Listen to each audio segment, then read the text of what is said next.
Shalom, saudara-saudara yang Tuhan Yesus kasih. Puji Tuhan, kembali kita bertemu di dalam khotbah online GPC Anugerah Bermazmur 11 Oktober 2020. Hari ini saya mau sampaikan satu tema firman Tuhan, yaitu tentang pokok anggur yang benar. Sebelum kita mendengarkan berita firman Tuhan, mari kita berdoa lebih dulu. Tuhan Yesus, terima kasih untuk hari ini, di mana Tuhan sudah menyertai dan memberkati kami, dan kami percaya kami sedang dipersiapkan untuk menjalani kehidupan ini dengan berbuah dan menjadi berkat. Itu sebabnya Tuhan terus pimpin dan tolong kami untuk mengerjakan segala sesuatunya sesuai dengan kehendak dan hati Tuhan, sehingga kami tidak melakukan kesalahan-kesalahan yang bisa menghambat proses pertumbuhan kami di dalam Tuhan. Sekarang Tuhan, kuduskan kami, sucikan kami, urapi kami, dan penuhi kami dengan kasih dan kuasa-Mu. Kami hendak mendengar firman-Mu. Pimpinlah kami, Roh Kudus, kami percaya kepada-Mu. Dalam nama Tuhan Yesus, amin. Puji Tuhan, saudara-saudara, sekitar 10 tahun yang lalu saya ada di kota Bethlehem, dan tepatnya saya berada di sebuah toko Kristen yang menjual souvenir rohani dan makanan lokal. Saya membeli beberapa barang, namun mata saya tertarik dengan botol anggur yang ada di rak satunya. Lalu saya mulai ambil dan saya mulai pilih anggur yang non alkohol untuk dibawa pulang ke Indonesia dan bisa saya gunakan nantinya untuk acara perjamuan kudus atau sakramen perjamuan kudus. Dan memang rasanya agak sedikit berbeda, walaupun anggurnya ya sama saja, tapi setidaknya ini anggur dari Israel. Saudara-saudara yang dikasihi Tuhan, budidaya anggur ini sudah sangat lama dan ada banyak dalam catatan Alkitab kita. Itu sebabnya kita bisa melihat bahwa budidaya anggur, tanaman anggur, atau pohon anggur ini sudah familiar dengan bangsa Israel. Itu sebabnya ketika Yesus mencoba untuk menjelaskan suatu perkara rohani, Yesus juga menggunakan ilustrasi pohon anggur dan anggur. Mari kita baca bersama-sama Yohanes pasal 15 ayat 1 sampai ke 8. Akulah pokok anggur yang benar dan Bapakulah pengusahanya. Setiap ranting padaku yang tidak berbuah dipotongnya, dan setiap ranting yang berbuah dibersihkannya, supaya ia lebih banyak berbuah. Kamu memang sudah bersih karena firman yang telah kukatakan kepadamu. Tinggallah di dalam aku dan aku di dalam kamu, sama seperti ranting tidak dapat berbuah dari dirinya sendiri kalau ia tidak tinggal pada pokok anggur. Demikian juga kamu tidak berbuah kalau kamu tidak tinggal di dalam aku. Akulah pokok anggur dan kamulah ranting-rantingnya. Barang siapa tinggal di dalam aku dan aku di dalam dia, ia berbuah banyak. Sebab di luar aku kamu tidak dapat berbuat apa-apa. Barang siapa tidak tinggal di dalam aku, ia dibuang keluar seperti ranting dan menjadi kering. Kemudian dikumpulkan orang dan dicampakkan ke dalam api lalu dibakar. Jikalau kamu tinggal di dalam aku dan firmanku tinggal di dalam kamu, mintalah apa saja yang kamu kehendaki dan kamu akan menerimanya.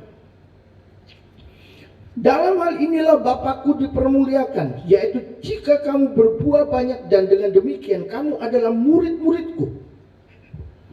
Saudara-saudara, suatu kali ada anggur yang isinya 6 liter dijual dengan harga yang sangat mahal sekali. Mengapa? Karena anggur ini dijual di lelang Napa Valley Wine. Botolnya saja berkisar 10.000 US dollar. Atau kalau dirupiahkan bisa sampai 145 juta. Kalau per dolarnya 14.500. Mungkin hari ini 14.800 sekitar itu, atau 14.700, saya tidak tahu pasti. Tapi kalau itu kalau dianggap 14.500, maka sekitar 145 juta rupiah. Itu botolnya saja, saudara.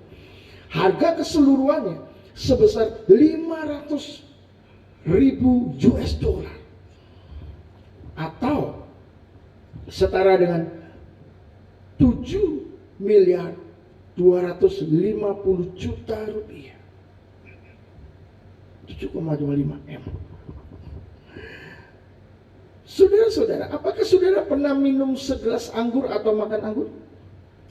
Pasti saudara pernah beli di supermarket atau dikasih orang.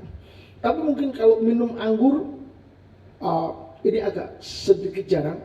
Hanya orang-orang tertentu saja yang memang suka melakukannya. Tapi bagaimana jika suatu hari saudara sedang minum anggur yang bermerek dan harganya sangat mahal? Tiba-tiba di depan Anda ada seorang yang berkata, saya adalah pemilik perusahaan anggur yang mana hari ini sedang Anda minum anggurnya. Saya percaya sudah akan kaget. Oh, saya sedang berdiri di depan bosnya, pemilik perusahaan anggur yang harganya sangat mahal dan luar biasa. Tapi jika dia tidak berhenti di situ, melainkan menambahkan sebuah pesan yang baru buat Anda. Dia berkata, ketika saya melihat Anda meminum anggur saya dengan sangat luar biasa, saya memutuskan untuk memilih Anda menerima 1/4 saham saya. Saya mau menanamkan Anda di perusahaan saya untuk memperbesar perusahaan anggur yang saya kelola. Kira-kira saudara akan menerima atau menolaknya? Kalau menolak, mungkin saja kita berpikir, ini nggak masuk akal, jangan-jangan dia penipu nih. Atau respon sebaliknya, menerima. Wow, hari ini keajaiban datang dalam hidup saya. Dan itu merupakan sebuah berkat. Jadi kenapa ditolak? Jadi katakan saja saudara menerimanya dan saudara sudah menjadi sangat kaya raya dengan 1/4 saham yang diberikan kepada saudara. Tapi kira-kira bisa tidak saudara tiba-tiba berubah pikiran dan memutuskan untuk menjual saham itu dan menikmati uangnya? Lalu saudara keluar dari perusahaan itu. Saudara-saudara yang dikasih Tuhan, jika ada orang yang melakukan hal ini, maka yang pertama, orang ini pasti termasuk orang yang tidak tahu diri dan tidak punya rasa malu. Betul? Sudah menerima sesuatu yang besar dan sangat berharga, dia bukannya berterima kasih, malah dia mengambil keuntungan untuk dirinya sendiri. Berarti dia tidak tahu diri dan tidak punya rasa malu. Atau yang kedua, dia sangat menyedihkan dan tidak tahu berterima kasih. Diberi roti saja kita ucapin terima kasih. Apalagi 1/4 saham yang uangnya mungkin jutaan dolar. Saudara-saudara, pasti orang seperti ini adalah orang yang tidak tahu malu, sangat menyedihkan. Yang ketiga, orang ini pastilah seorang yang sangat rendah secara moral, karena tidak punya nurani untuk menghargai dan menghormati orang lain yang begitu baik dan sangat dermawan, yang telah mengorbankan diri baginya, memberi dia berkat, padahal dia bukan siapa-siapa dan bukan apa-apa. Wow. Atau saudara, orang ini justru akan menggunakan seluruh waktu dan tenaga untuk mengambil bagian di dalam memajukan perusahaan anggur ini, supaya berkembang pesat sesuai dengan keinginan pemilik perusahaan yang luar biasa ini, yang dermawan, yang telah berkorban dan memberikan kepadanya rasa hormat dan tunduk yang sangat tulus. Karena orang ini benar-benar luar biasa dengan berpikir, saya akan lakukan apa saja untuknya. Saudara-saudara, demikian juga ketika Tuhan sang pemilik anggur dan pokok anggur yang benar itu memberikan kepada Anda bagian hidupnya untuk Anda. Anda dijadikan ranting-ranting yang akan menghasilkan buah, di mana Anda menerima kehidupan dan Anda membagikan kehidupan itu kepada yang lainnya, agar Anda bisa berbuah lebih banyak.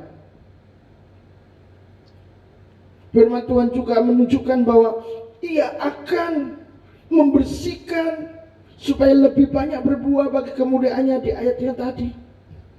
Atau Ia akan memotong hidup Anda karena Anda tidak dapat berbuah sama sekali, tidak didapati buahnya, sehingga Anda hanya bisa menghabiskan waktu sebagai manusia tidak berguna di dalam perusahaan besar. Karena itu sangat menyedihkan, yang akhirnya Anda akan disingkirkan sebagai orang-orang yang membuang-buang waktunya secara sia-sia. Dia punya harapan besar, saudara, mengecewakan.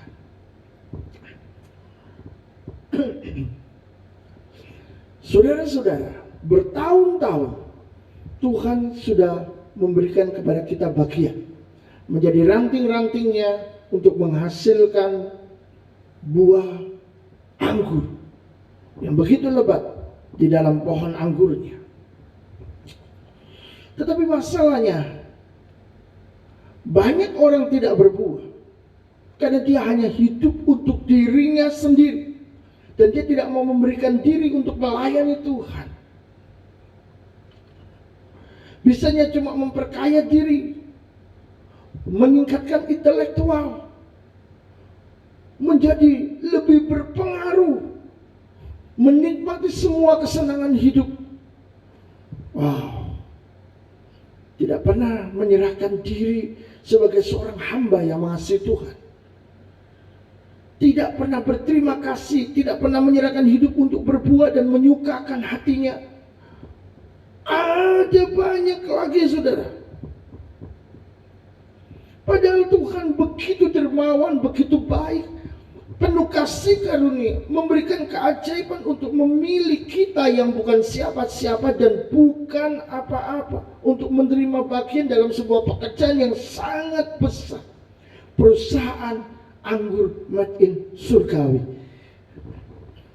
Jadi saudara-saudara, apa sebenarnya yang Tuhan Yesus mau katakan ketika dia sampaikan, akulah pokok anggur yang benar dan Bapakulah pengusahanya? Yang pertama, Yesus dan Bapaknya adalah pusat atau sumber di mana kehidupan dan pertumbuhan itu dimulai.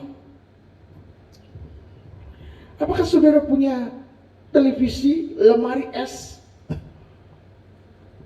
apalagi mungkin audio dan barang-barang elektronik lainnya, kipas angin misalnya? Apakah kalau saudara menancapkan ke stop kontak yang menempel di dinding, maka barang-barang elektronik yang membutuhkan listrik itu pasti akan menyala? Tentu saja tidak, saudara. Apalagi kalau itu rumah baru pasang, tidak bisa menyala. Mengapa? Karena kabel-kabel listrik saudara harus punya akses dengan perusahaan listrik yang mengelola listrik untuk sampai ke rumah-rumah, sampai ke rumah saudara. Baru barang-barang elektronik saudara bisa menyala. Begitu pula dengan Bapa sebagai pengusaha anggur dan Yesus sebagai pokok anggurnya. Kita harus connect saudara, supaya kehidupannya dialirkan di dalam diri kita. Kalau belum connect juga tidak bisa, mau dipaksakan juga tidak bisa. Kita membutuhkan perusahaan.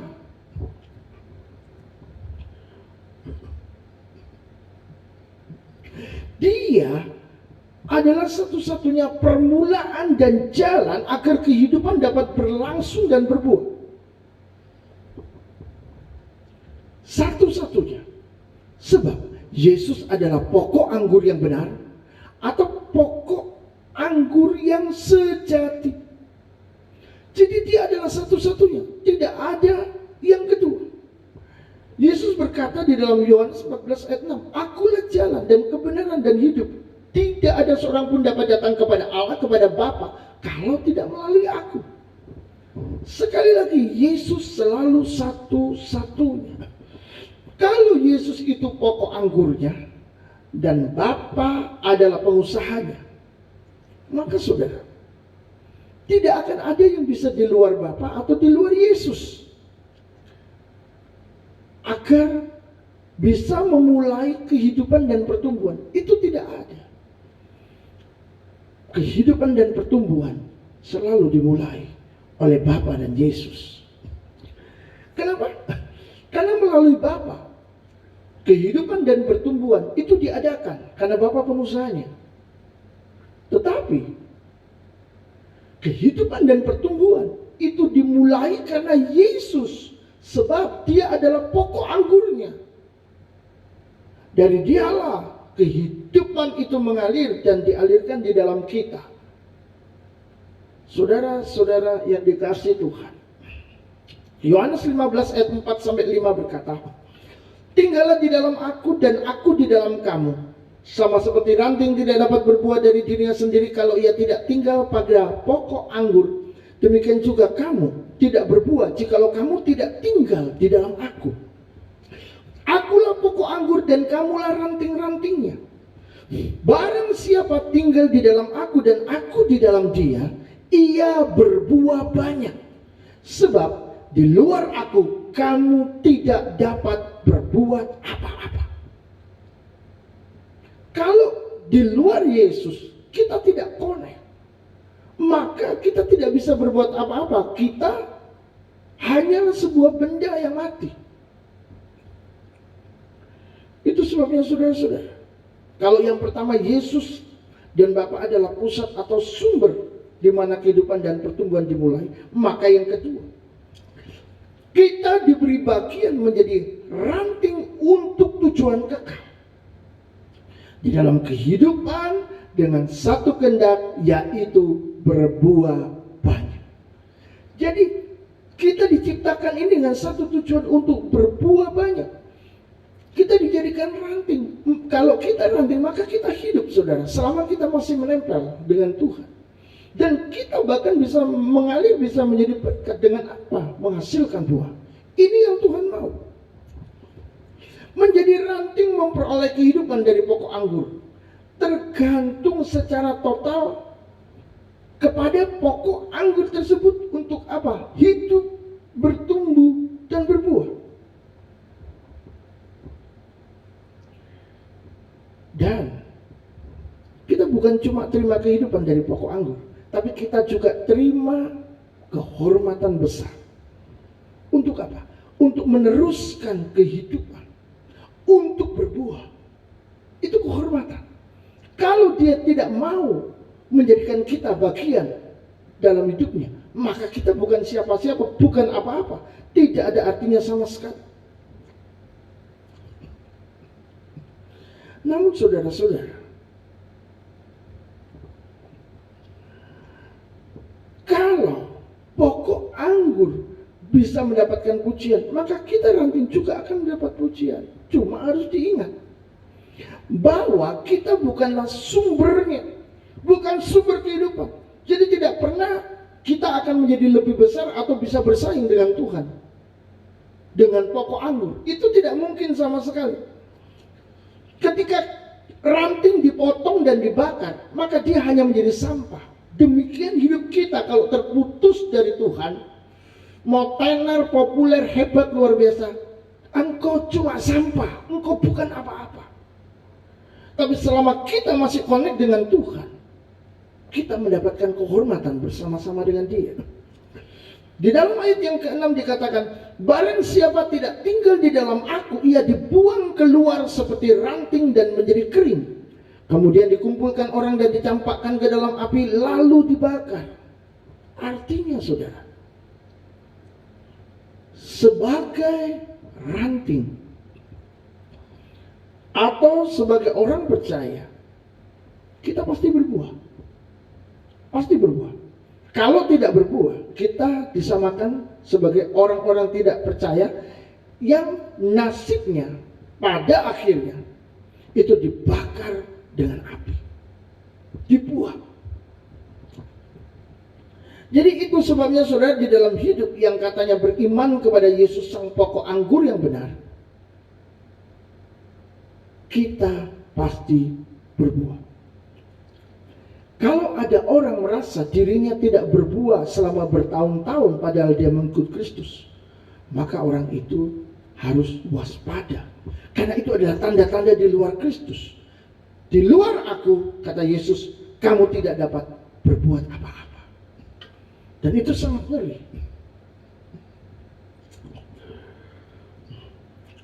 Kepala Instansi Pelayanan Kesehatan Jiwa RSUD Banyumas, Dr. Hilma Paramita SPKJ, dia mengungkapkan data dari dokter spesialis kesehatan jiwa Indonesia. Ada 57,6% pasien yang melakukan swab periksa atau periksa sendiri terindikasi gejala depresi. Nggak ngomong COVID terus, ini depresi. Tapi depresinya juga karena pandemi COVID. Mengapa? Karena saudara-saudara, pandemi COVID ini bikin orang stres. Faktor-faktor penyebab stres secara psikologinya adalah yang pertama, pembatasan aktivitas. Biasanya mobilitas tinggi, bertemu dengan banyak orang, lari ke sana, lari ke sini, cari uang, kerja. Sekarang dibatasi, tidak bisa apa-apa, hanya di rumah, stres. Lalu, ketidakpastian pandemi kapan akan berakhir? Ini menimbulkan tanda tanya besar, membuat pikiran grundel, buat orang jadi bingung bagaimana dia bisa mengharapkan masa depan. Tidak ada masa depan baginya. Yang ada cuma kecemasan akan masa depan. Dan ini membuat orang atau membuat orang menjadi stres. Masalah ekonomi yang tidak teratasi. Berapa banyak perusahaan bangkrut, berapa banyak orang-orang keluar dari perusahaan di PHK. Saudara-saudara, ini benar-benar masa-masa yang sangat sulit. Apalagi ditambah dengan pemberitaan-pemberitaan yang mengerikan dan menakutkan. Oh, tambah stres sudah. Sehingga ada banyak orang stres hari-hari ini. Bagaimana dengan orang percaya yang tergantung secara total kepada pokok anggur untuk hidup, bertumbuh dan berbuah?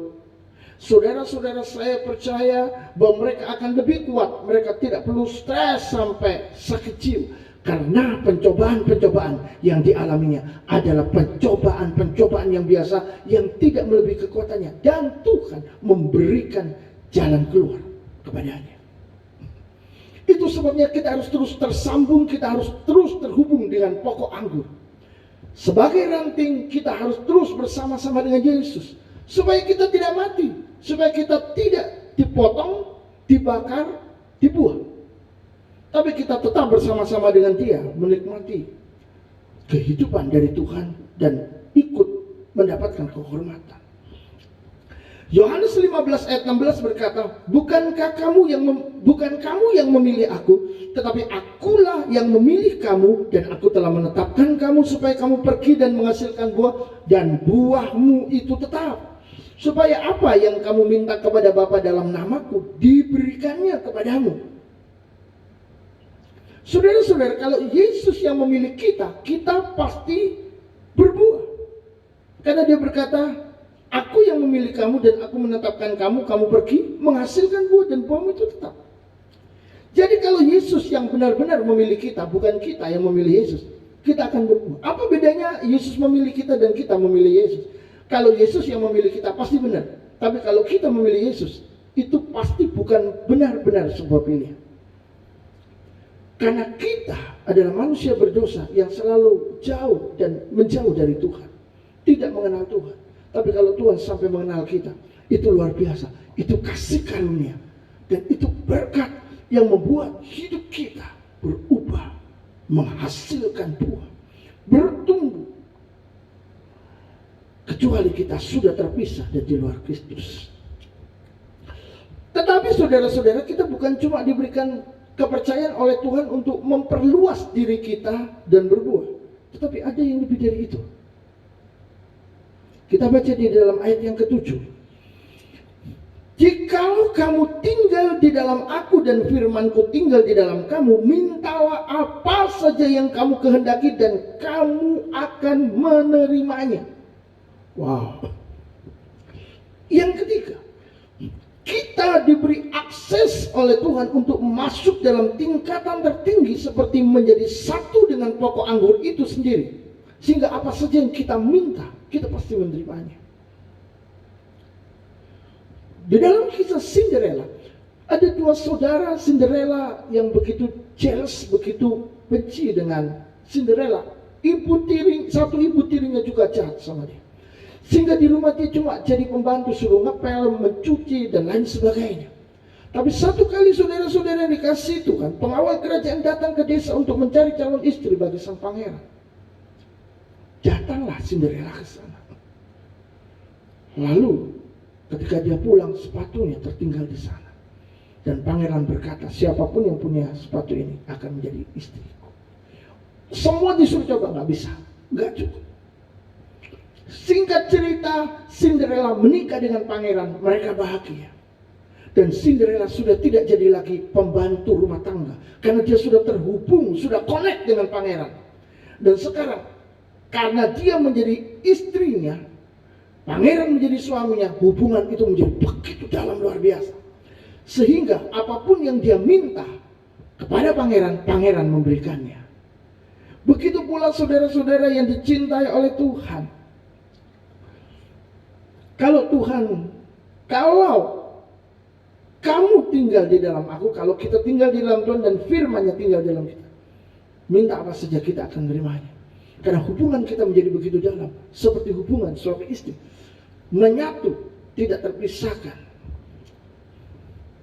Saudara-saudara yang dikasihi Tuhan, rancangan Tuhan terhadap kita begitu sangat besar. Sampai-sampai kita disempurnakan di dalam sebuah hubungan yang menyatu. Bukan lagi dua, tetapi satu dengan Tuhan.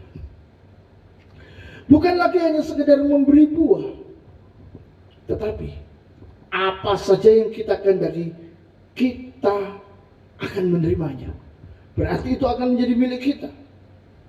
Dan ini sama dengan memasuki sebuah dimensi rohani, di mana kita menjadi mengerti kehendak Allah dan hubungan kita dengan Tuhan menjadi begitu sensitif, dekat, menjadi intensif, terus-menerus dan progresif, mengalami kemajuan demi kemajuan yang sangat luar biasa. Sampai-sampai kita bisa mendapatkan jawaban-jawaban doa yang luar biasa dari Tuhan. Memiliki pengharapan yang penuh kepada Tuhan. Pada saat kita akan berbuah, itu terjadi secara alami tanpa berusaha lagi. Kalau kita benar-benar mengalami hubungan yang sensitif, intensif, dan progresif dengan Tuhan. Saudara-saudara yang dicintai oleh Tuhan, pada saat kita berbuah secara alami tanpa dipaksa, kita membutuhkan sebenarnya sebuah hubungan yang tidak terganggu oleh keinginan duniawi. Karena keinginan duniawi, keinginan manusiawi itulah yang membuat hubungan kita terganggu dengan Tuhan. Tetapi kita akan menjadi orang-orang yang memiliki hubungan hanya ingin bersama dengan Tuhan saja sebagai pokok anggur yang benar, sehingga kita bisa menerima semuanya itu dari Tuhan. Maka saudara-saudara, ingatlah 3 hal yang penting ini. Yang pertama, Tuhan adalah pusat dari segala sesuatu. Itu sebabnya carilah Dia, temukan Dia, pegang Dia, jangan lepaskan. Yang kedua, kita adalah ranting pohon buah anggur yang dihidupi oleh Tuhan, dihidupi oleh pokok anggur, dan dialiri kuasa kehidupan untuk menghasilkan buah. Maka teruslah bersama Tuhan dan jadilah berkat, berbuahlah. Yang ketiga, kita dijadikan satu dengan dirinya agar kita bisa memperoleh jawaban-jawaban doa kita. Amin. Kiranya firman Tuhan boleh menjadi berkat dan menolong kita untuk terus bertumbuh dan berbuah lebat.